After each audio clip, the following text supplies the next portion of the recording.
Hello friends, आज के video में हम लोग मल्टीपल टॉपिक के बारे में बात करेंगे। सबसे पहले तो मैं आपको बताऊंगा आज का मार्केट क्या हुआ है, क्यों इतना बुरा हाल है और कल क्या हम लोग एक्सपेक्ट कर सकते हैं। उसके बाद मैं आपको कुछ ऐसे स्टॉक्स बताऊंगा जो कि आज के टाइम पे लो रिस्क हाई रिवार्ड कैटेगरी में लगता है, और दूसरे कुछ कैटेगरी के स्टॉक्स बताऊंगा जो कि आज के टाइम पे मुझे high risk and low reward category में लगता है। तो सबसे पहले आज के मार्केट का हाल जान लेते हैं।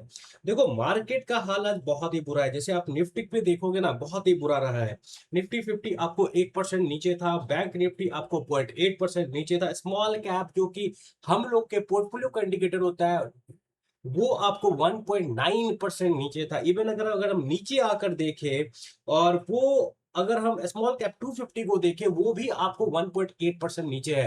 तो आज मार्केट बहुत ही खराब था, इसमें कोई डाउट ही नहीं है। उसके अलावा जो एक और इंडिकेटर होता है वो है आपको एडवांस डिक्लाइन का चार्ट। तो एडवांस में देखोगे तो 579 शेयर आपको ग्रीन में था एंड 2411 शेयर आपको रेड में था। इट अगेन क्या बोलते हैं कि कंफर्म करता है कि आज मार्केट बहुत खराब था। और अगर आपका पोर्टफोलियो आज लाल है तो ये मत सोचना सिर्फ आपका रेड है, बहुतों का रेड है। इवन मेरा भी आज रेड ही है portfolio. I also got decent hit today, so nothing to worry. Market में हो, ऐसा दिन आएगा। ये कुछ नहीं है, 2% का टूटना कुछ नहीं है, इससे ज्यादा टूटेगा। Get habitual to of it. Market में रहना है तो लॉस झेलना सीखो, बड़ा बड़ा लॉस झेलना देखो सीखो। 25% तक लॉस देखना सीखो, तब मार्केट में बड़ा पैसा बनेगा। और जो भी करो सोच समझ के रिसर्च करके करो, है नथिंग टू वरी मेरे हिसाब से। और इसका रीजन क्या है? देखो, इसका रीजन और कोई नहीं है। ईरान इसराइल के बीच में जो नौटंकी हुआ है, आज इसराइल ने मारा है, फिर ईरान ने मारा है। नौटंकी हुआ है जो इन दोनों के बीच में, उसके वजह से आपको मार्केट टूटा है। तो अगर कल के हिसाब से देखा जाए तो ट्रंप ने बोला है दोनों को हॉल्ट करने के लिए, ईरान भी हॉल्ट कर रही है अभी स्ट्राइक वगैरह, और बातचीत करेगी तो मार्केट रिकवर कर सकती है कल। जैसे आप क्रूड का देखोगे तो क्रूड भी धीरे धीरे जो 4% ऊपर चला गया था, वो अब 0.6% ऊपर रह गया है। गिफ्ट निफ्टी भी अभी के टाइम पे आपको पॉजिटिव इंडिकेशन दे रही है, that is market can be good tomorrow. But अपने अंदर इतना क्षमता लाओ कि 25-30% का तो आप गिरा हुआ देख सको मार्केट को, तब मार्केट में बड़ा पैसा बनेगा। एंड यस, गेट हैबिचुअल कि आपकी कंपनी में, आपके पोर्टफोलियो में स्टॉक्स टूटे, कोई बहुत बड़ा बात नहीं है। बड़ा पैसा तभी बनेगा जब बड़ा लॉस देखने का भी क्षमता रखोगे। देखने का, बुक करने का नहीं, देखने का क्षमता रखना है बस, बड़ा पैसा बन जाएगा। ठीक है, अगर मेहनत करोगे, सही से रिसर्च करोगे। अब हम लोग आते हैं एंड स्टॉक लेवल पे जाते हैं। तो मैंने आपको क्या बोला, मैं आज दो लो रिस्क हाई रिवार्ड कंपनी के बारे में बात करूंगा, और एक कंपनी के बारे में बात करूंगा जो कि मुझे high risk low reward category में लगती है। सबसे पहले हम लोग अच्छा चीज के बारे में बात कर लेते हैं, जो है पहला मेरा यहाँ पे केस्टेक। देखो, केस्टेक आज के टाइम पे मुझे बहुत ही low risk high reward category में लगती है, और मुझे लगता है दिस इज अ स्टॉक इस टाइम पे इसको एक्यूमुलेट किया जा सकता है। Not a buy sell recommendation, पर मुझे इसके वैल्यूएशन बहुत सस्ते लगते हैं कंपेयर टू जो ग्रोथ इस कंपनी में फ्यूचर में आ सकता है। ये मत भूलो कि ये कंपनी गिनी चुनी इंडियन कंपनीज में से है जिनके पास अपना प्रिंटेड सर्किट बोर्ड बनाने का फैसिलिटी है। देखो, प्रिंटेड सर्किट बोर्ड क्या होता है, उसके लिए थोड़ा कंपनी का काम समझो। कंपनी क्या करती है? कंपनी एक ईएमएस कंपनी है। ये दूसरी कंपनी सबके लिए आपको इलेक्ट्रॉनिक्स प्रोडक्ट सब बनाती है। फॉर एग्जांपल, मान लो जो आपको कार का जो मीटर्स वगैरह होता है वो बनाएंगी, देन स्ट्रीट कंट्रोलर्स बनाएंगी। उसके अलावा आपको कवच में कंपनी का काम है, स्मार्ट मीटर्स वगैरह का काम है। तो बहुत तरह का चीज ये लोग बनाते हैं, सब इलेक्ट्रॉनिक सामान है। और जहां पे इलेक्ट्रॉनिक सामान आएगा, वहां पे आएगा आपको प्रिंटेड सर्किट बोर्ड। तो अगर मान लो वो कंपनी किसी को स्मार्ट मीटर बना के दे रही है, आपको सिग्नल्स वगैरह बना के दे रही है, आपको डैशबोर्ड बना के दे रही है कार वगैरह का, तो उसके पीछे में प्रिंटेड सर्किट बोर्ड लगा हुआ है। तो कंपनी का रॉ मटेरियल है प्रिंटेड सर्किट बोर्ड। हर इलेक्ट्रॉनिक सामान में प्रिंटेड सर्किट बोर्ड होता है। आपका फोन हो गया, लैपटॉप हो गया, हर चीज में होता है आपको प्रिंटेड सर्किट बोर्ड। तो पता चला कंपनी का रॉ मटेरियल है प्रिंटेड सर्किट बोर्ड, और कंपनी प्रिंटेड सर्किट बोर्ड अलग से बनाएगी भी, तो खुद भी कंज्यूम करेगी एंड सेल भी करेगी। तो गिनी चुनी इंडियन कंपनी आज के टाइम पे जो प्रिंटेड सर्किट बोर्ड बनाएगी। उसके अलावा कंपनी का एक और डिवीजन है जो कि ओसेट। वो सेमीकंडक्टर असेंबली एंड टेस्टिंग के लिए अगेन गिनी चुनी इंडियन कंपनी जिसके पास आपको ओसैट है। तो दिस कंपनी हैज एज, मुझे तो आज के टाइम पे दिखता है। और मैनेजमेंट का ये भी बोला था जो हमारा पीसीबी है उसमें रोबस्ट डिमांड है आज के टाइम पे प्रिंटेड सर्किट बोर्ड वाले में बिजनेस में, और हम फ्यूचर में इसे हो सकता है एक्सपैंड भी करें बहुत जल्दी। ओसेट में कंपनी का बोलना है कि 2,500 करोड़ का रेवेन्यू हम देख रहे हैं अगले 4-5 साल में। एंड पीसीबी में इन्होंने बोला robust demand. And traditional business के बारे में बोला जो आज के टाइम पे है उसके बारे में मैनेजमेंट ने बोला कि हम इंडस्ट्री ग्रोथ से डबल के स्पीड से ग्रो करेंगे। अब हम लोग कंपनी का ना कुछ कैश फ्लो का बात कर लेते हैं। देखो कैश फ्लो के मामले में अगर देखा जाए तो कंपनी ने निगेटिव कैश फ्लो रिपोर्ट किया है, लेकिन मैनेजमेंट का ये बोला था ये हमारा ईएमएस बिजनेस की वजह से नहीं है, ये हमारा जो स्मार्ट मीटर का बिजनेस है जिनको हमने रिसेंटली एक्वायर किया था उसके वजह से है। लेकिन हमारा cash flow by year and positive हो जाना चाहिए FY27। एंड मैनेजमेंट का ये भी बोलना है कि हमारा जो पीसीबी वाला डिवीजन है, देखो मैनेजमेंट का इनका दो बिजनेस है, एक तो कोर ईएमएस हो गया, उसके बाद स्मार्ट मीटर, और दो में ये एक्स्ट्रा जाने वाले हैं ओसैट एंड पीसीबी। गिनी चुनी बिजनेस कंपनी है जो कि ओसैट एंड पीसीबी में है। तो मैनेजमेंट का ये बोलना है कि पीसीबी में हम लोग रोबस्ट डिमांड देख रहे हैं, और हमें ये भी लगता है कि अपने पीसीबी के कैपेसिटी को एनहांस करना पड़ेगा। देन ओसैट में क्या सीन है, ओसैट से मैनेजमेंट बोल रही है 2,500 करोड़ का रेवेन्यू अगले 4 से 5 साल तक करेंगे। तो यहाँ पे मेरा क्या सीन है, डिमांड तो है, cash flow is something which can be turn positive, but her company आपको पीसीबी एंड ओसेट प्लांट तो बना नहीं सकती है। तो मेरे हिसाब से दिस कंपनी आज के टाइम पे एक लो रिस्क हाई रिवार्ड पे है।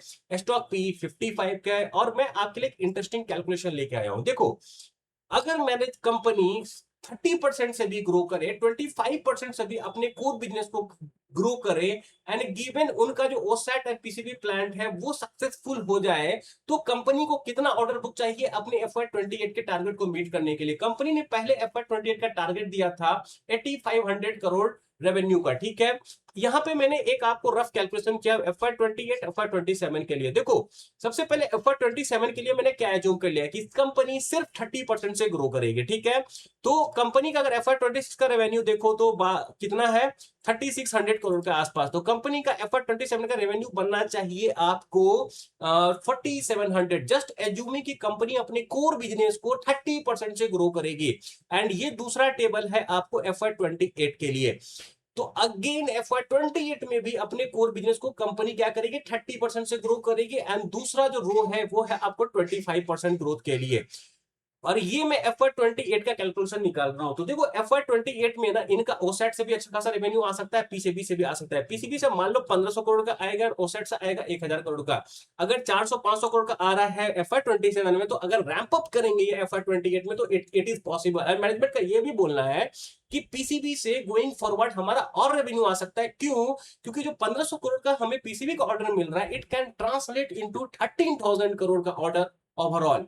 तो ये समझो पीसीबी से 1500 करोड़, ओसेट से 1000 करोड़, देन नॉर्मल ईएमएस अगर इसका 30% से भी ग्रो करता है तो FY28 तक ये 6000 करोड़ का रेवेन्यू नॉर्मल बिजनेस से कर सकते हैं इंक्लूडिंग स्मार्ट मीटर। एंड 25% का ग्रोथ अगर करते हैं तो 5666। तो दोनों ही केस में कंपनी 8000 करोड़ से ऊपर का रेवेन्यू करते हुए मुझे दिख रही है।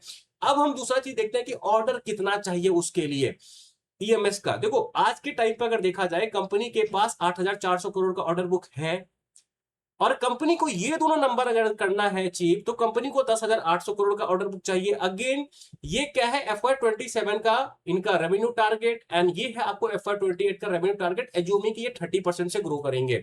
तो कंपनी को ऑर्डर बुक चाहिए आपको 2000 करोड़ से लेकर 2500 करोड़ का। कंपनी का रन रेट के हिसाब से ये मुझे 2 क्वार्टर में पूरा होता हुआ दिखता है। And due to global uncertainties वगैरह, yes company is getting hit, लेकिन मोर और लेस दिस इज इनके पास बहुत एडवांटेज है। वो क्या है, ओसेट पीसीबी वाला। तो मुझे कंपनी लो रिस्क हाई रिवार्ड कैटेगरी में लगती है। That's all. कुछ और इंटरेस्टिंग कैलकुलेशन दिखा देता हूं। लेट एज्यूम कि ये 8500 करोड़ का रेवेन्यू कर लेते हैं, और इनका आपको पैट मार्जिन बढ़ के 15% हो जाता है। तो पैट कंपनी का वहां पे बन सकता है 1275 करोड़ का। करंट पैट है सिर्फ 360 करोड़ का। करंट पैट क्या हुआ कंपनी का, आपको FY26 का पैट। तो कंपनी का अगले 2 साल में पैट में जंप आ सकता है 3.5x का। एंड सीएजआर कितना बनता है, 87%। फॉरवर्ड पी 15-16 का बनता है, एंड पेग रेशियो 0.64 का। तो एक ईएमएस कंपनी आपको 0.64 के पी पेग पे मिल रही है। I think it is a very very cheap deal. और अगर आपको ऐसा फॉरवर्ड कैलकुलेशन करना सीखना है तो आई वुड सजेस्ट कि आप मेरा ऑनलाइन लर्निंग सेशन वाला क्लास ले लो, जहां पे मैंने बहुत सारे चीजों के बारे में बात किया है, फंडामेंटल्स के बारे में बात किया है, पी रेशियो क्या होता है, पेग रेशियो क्या होता है, आरओसी क्या होता है, आरओई क्या होता है, क्यों मैं इन सब मैट्रिक को नहीं देखता हूं, जैसे आरओसी हो गया, आरओई हो गया, ये सब मैंने डिटेल विद प्रैक्टिकल एग्जांपल बताया हुआ है। देन मैंने टेक्निकल एनालिसिस के बारे में भी थोड़ा सा बताया और कुछ ट्रेडिंग एल्गोरिथम्स आपके साथ शेयर किया हूं, जिससे कि आपको 20 से 25% का सीएजआर बनाने में सुविधा हो इन वर्स्ट केस। ठीक है, उसके अलावा मैंने अपना इन्वेस्टिंग फ्रेमवर्क आपसे डिस्कस किया है। फिर मैंने ये भी डिस्कस किया है कि एआई को कैसे यूज करें अपने रिसर्च में, मैं कंपनी को इवेल्युएट कैसे करता हूं, कंपनी को ढूंढता कैसे हूं, फॉरवर्ड कैलकुलेशन कैसे करता हूं कि कंपनी फॉरवर्ड में कितना रेवेन्यू कर सकती है FY 28 में, 27 में, ये सब बताया। उसके अलावा मैं बाइंग को कैसे एग्जीक्यूट करता हूं, सेलिंग को कैसे एग्जीक्यूट करता हूं, ये सब चीज मैंने आपको बताया हुआ है इस वीडियो में, इस सेशन में। इसका रिकॉर्डिंग चाहिए तो आप रजिस्टर करो और ले लो। अब मैं वापस आता हूं, तो कंपनी मुझे लुक्रेटिव लगती है। उसके अलावा जो दूसरी कंपनी है जो मुझे लुक्रेटिव लगती है वो है डैम कैपिटल। एक और इंपॉर्टेंट चीज बता देता हूं, ऐसा सेशन इस प्राइस पे आपको नहीं मिलेगा ज्यादा दिन तक। मैं इस सेशन का प्राइस गोइंग फॉरवर्ड 5000 के आसपास लेके जाने वाला हूं, बहुत ही जल्द, मे बी इन 3 मंथ्स। क्यों? क्योंकि मुझे ये लगता है जो मैं वैल्यू यहाँ पे प्रोवाइड कर रहा हूं, यू कैन उससे बहुत ज्यादा पैसा आप एक ट्रेड लेके एक अच्छे एग्जीक्यूशन से कमा सकते हो अगर आप मेहनत करो तो। I think it's very very very cheap. So wait मत करो बुल रन का, बुल रन में मैं इसको ज्यादा हाई वैल्यू पे बेचने वाला हूं। तो ये हो गया पहला कंपनी कैंस्टेक। दूसरा है मेरे हिसाब से dam capital. Why I think dam capital can do good in coming years. देखो, सबसे पहले ये बात समझो कि डैम कैपिटल का रिजल्ट बहुत खराब आया है इस बार। ठीक है, अगर देखोगे क्या है, रिजल्ट बहुत ही खराब है। कंपनी का आपको एबिटा श्रिंक कर चुका है, कंपनी का आपको पैट लगभग शून्य के आसपास चला गया है। लेकिन अगर आप देखो क्या मार्केट उसको तोड़ रही है। जितना खराब रिजल्ट था Q4 का, अगर Q4 अक्रॉस Q4 देखो आप कंपनी का रिजल्ट, तो लगभग खतरनाक डिप है। लगभग आपको 30% से डिप है Q4 FY 25 across Q4 FY 26। PAT में तो एकदम मतलब क्या बोलते हैं, पता लोग चला गया है इस कंपनी का प्रॉफिट आपको। लेकिन स्टिल अगर आप देखोगे तो कंपनी अपने near term low, debt is -30 के आसपास जो मार्केट का लो बना है, उससे अच्छा खासा ऊपर। इसका रीजन क्या है? देखो, मार्केट अच्छा हो रहा है, और अगर मार्केट अच्छा होगा तो डैम कैपिटल जैसी कंपनी को बेनिफिट होगा। डैम कैपिटल जैसी कंपनी को क्यों बेनिफिट होगा? जब मार्केट अच्छा होता है कंपनी को अच्छा वैल्यूएशन मिलता है। अगेन बोल रहा हूं, इस मार्केट में वैल्यूएशन कंपनीज के बहुत सस्ते हैं। प्रीफर दोज कंपनी जिनका वैल्यूएशन सस्ता है, जिनमें ग्रोथ है। ठीक है, तो एक बात और क्या बता रहा था, डैम कैपिटल आपको क्या करती है ये समझो। डैम कैपिटल आपको कंपनी को पैसा रेज करने में हेल्प करती है। पैसा किस तरह से? आईपीओ करके, प्रीफरेंशियल करके, क्यूआईपी करके, जिस माध्यम से कोई भी कंपनी, छोटी कंपनी पैसा उठा सकती है, उसमें डैम कैपिटल उसका हेल्प करती है। उसके अलावा ये ब्लॉक ट्रेड्स कराने में हेल्प करती है। जैसे कोई बाहर की कंपनी है, ठीक है, यूएसए की कंपनी है, वो चाहती है कि इंडिया में किसी कंपनी को मैं ढूंढूं मिड कैप वगैरह, उसमें ब्लॉक ट्रेड्स वगैरह लूं, तो डैम कैपिटल उसमें हेल्प करेगी। और ये दोनों कब होता है? ये दोनों काम होता है जब बुल मार्केट आपको अच्छा खासा रहता है। तो अगर मार्केट अच्छा हुआ, जिसके चांसेस बहुत हाई हैं आज के टाइम पे, अगर ईरान वाला चीज अगर सेटल हो जाता है, जो कि बहुत करीब है मेरे एक्सपीरियंस के हिसाब से, तो जितना मुझे मार्केट की समझ है, आसपास की समझ, उसके हिसाब से इसके बहुत करीब है। बहुत जल्दी डिसीजन आ सकता है, और एक बार डिसीजन आ गया, मार्केट और अच्छा होने वाला है। और जब मार्केट अच्छा होगा तो मार्केट इसको शेयर प्राइस को रिवार्ड करेगा पहले नंबर, बाद में अच्छा आना शुरू होगा। ये मैं क्यों बता रहा हूं आपको? ये मैं पास्ट के एग्जांपल से बता रहा हूं। जाके उठाओ कैम्स का, देखो, जाके उठाओ सीडीएसएल का रिजल्ट देखो। सर, सीडीएसएल थोड़ा करीब टाइप का हुआ, क्योंकि जब बुल मार्केट होगा तो ये सारी कंपनी पैसा बनाती है। तो अगर आप जाके पुराना 5 साल का चार्ट देखो, तो आप देखोगे कंपनी का शेयर प्राइस पहले भागा था यहाँ पे, और फिर कंपनी का रिजल्ट अच्छा आना शुरू हुआ था। और जब रिजल्ट अच्छा आना शुरू हुआ था तो ज्यादातर लोग सीडीएसएल को खरीदने जा रहे थे, जो कि ऑलरेडी उसका 100% का गेन प्राइस में आ चुका था। यही मैं बताता हूं, मार्केट लिव्स इन फ्यूचर। तो फ्यूचर का सोचो, अगर कोई कंपनी फ्यूचर में अच्छा नंबर ला सकती है, if you have enough evidence, that's your bet. ठीक है, आई थिंक मैंने, अगर आप मेरे पुराने सब्सक्राइबर हो तो आप ये चीज देख चुके होंगे। साइन डीएलएम के साथ सैटर्न क्रिटिक्स होते हैं, मल्टीपल एग्जांपल्स है, अपोलो माइक्रो सिस्टम, जहां पे आप ये सब होते हुए देखे होंगे। अभी भी सीखो, मार्केट भविष्य में जीता है। और अगर आप भविष्य समझना किसी भी कंपनी का सीख गए, तो तो असली पैसा बनता है मार्केट में। And again it is not a buy sell recommendation, just my personal understanding, जिसके हिसाब से मैं आपको ये सब चीजें बता रहा हूं। एक कंपनी अब मैं शेयर करूंगा आपके साथ, जो कि मुझे आज के टाइम पे high risk low reward, reward हो सकता है लेकिन बहुत कम मुझे चांसेस लगता है कि इस कंपनी में आपको रिवार्ड मिल सकता है।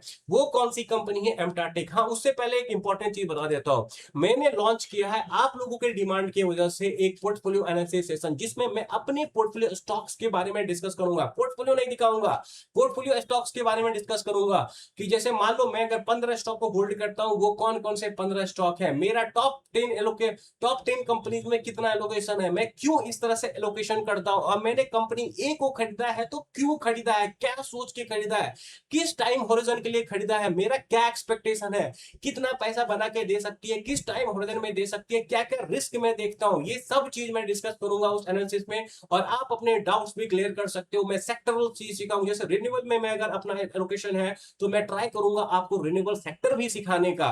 तो यही है, इस सेशन को ज्वाइन करो, बहुत यूजफुल होगा। ऐसा सेशन 6 महीने में एक बार होता है। क्यों? क्योंकि 6 महीने में एक बार ही आपको एसएमएस वगैरह का रिजल्ट आते हैं। बहुत सारी कंपनी होती है जो कि 6 महीने में रिजल्ट डिक्लेयर करती है, तो 6 महीने में एक बार ये चीज करने का सेंस बनता है, हर बार नहीं होगा। तो अगर आपको ये इंटरेस्टिंग लग रहा है, I think it will very very helpful, क्योंकि आप एक रियल एनालिस्ट की तरह सोचना सीखोगे इस सेशन के बाद। मैं आपको बताऊंगा मैं कैसे सोचता हूं, हर चीज को एग्जीक्यूट करने से पहले मैं क्या कैलकुलेशन करता हूं, कितना ऊपर का मेरा विजन होता है, ये सब डिस्कस करूंगा। पी का स्ट्रक्चर कितना है, देखो सबसे पहले डेट समझ लो, डेट 13 जून को होने वाला है, 20 जून को होने वाला है। 2 सैटरडे मैंने लिया हुआ है, क्यों? क्योंकि पहला सैटरडे में जो आपको सिखाऊंगा वो आपको समझना चाहिए, तब 30 जून को आना, कुछ डाउट पूछना, फिर मैं बाकी अपना बताऊंगा आपको। और सबसे इंपॉर्टेंट चीज यहाँ पे क्या है, timing will be 10 AM to 6 PM। Price is 3999 for those who haven't attended my session, और जिन्होंने मेरे प्रीवियस सेशन को अटेंड किया था, दैट इज ये वाला, उसको मैं 3499 में ये दे रहा हूं। तो जल्दी से कर दो अप्लाई। एंड अगेन मैं बोल रहा हूं, इसका भी प्राइस मैं फ्यूचर में इंक्रीज करने वाला हूं। क्यों? क्योंकि मेरे हिसाब से जो मैं नॉलेज दे रहा हूं आपको, उस हिसाब से ये प्राइस कुछ नहीं है। sooner or later when my subscriber will increase, my reach will increase, I will make it 10,000 plus at least। क्योंकि ये अगर आप एसएमई इन्वेस्टर हो, इट्स योर 10% ऑफ प्रॉफिट, जो कुछ नहीं है। जो मैं सिखा रहा हूं अगर आपने उसे अच्छे से एग्जीक्यूट किया, नॉट पैसा रिकमेंडेशन, जो मैं लर्निंग दूंगा आपको, अगर आपने उसे अच्छे से एग्जीक्यूट किया, it your 10% gain in one stock. तो मेरे हिसाब से it is a very fair deal, very very cheap deal. तो अगर आपको लेना है तो रजिस्टर कर लो यहाँ पे, फटाक से ले लेना। अब मैं एमटाटेक में जाता हूँ। देखो सबसे पहले एमटाटेक का काम समझो, ये डिफेंस वगैरह के लिए काम करती है, न्यूक्लियर रिएक्टर्स के लिए सामान वगैरह बनाती है, डेटा सेंटर के लिए fuel cell, SOFC fuel cell supply करती है। आज के टाइम पे जो कंपनी के शेयर प्राइस में बूम आ रहा है, रेवेन्यू में बूम आ रहा है, उसका रीजन है एसओएफसी सेल। वो क्या होता है, आपको डेटा सेंटर में यूज होता है, डेटा सेंटर को पावर करने के लिए, ग्रीन एनर्जी के थ्रू पावर करने के लिए।